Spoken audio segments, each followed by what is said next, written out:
Ang mabuting balita ng Panginoon ayon kay San Marcos.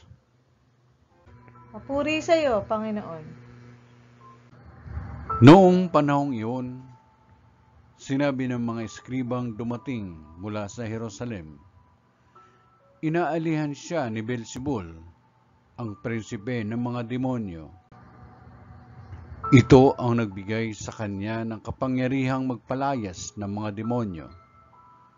Kaya't pinalapit ni Jesus ang mga tao at sinabi sa kanila ang ilang talinhaga.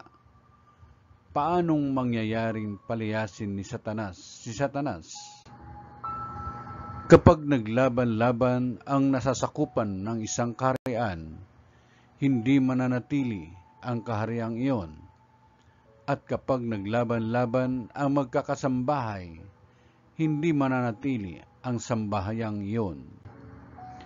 Gayon din naman, kapag naghimagsik si Satanas laban sa kanyang sarili at naglaban-laban ang kanyang nasasakupan, hindi magtatagal at darating ang kanyang wakas.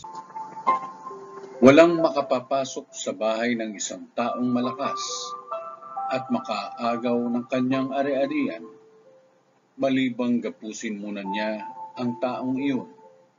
Saka pa lamang niya malulooban ang bahay na iyon.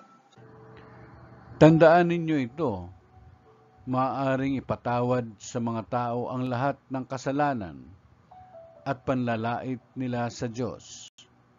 Ngunit ang sinumang lumait sa Espiritu Santo ay hindi mapatatawad. Ang kanyang kasalanan ay hindi mapapawi kailanman. Sinabi ito ni Jesus sapagkat ang sabi ng ilan, inaalihan siya ng masamang espiritu. Ang mabuting balita ng Panginoon. Pinupuri ka namin, Panginoong Jesucristo.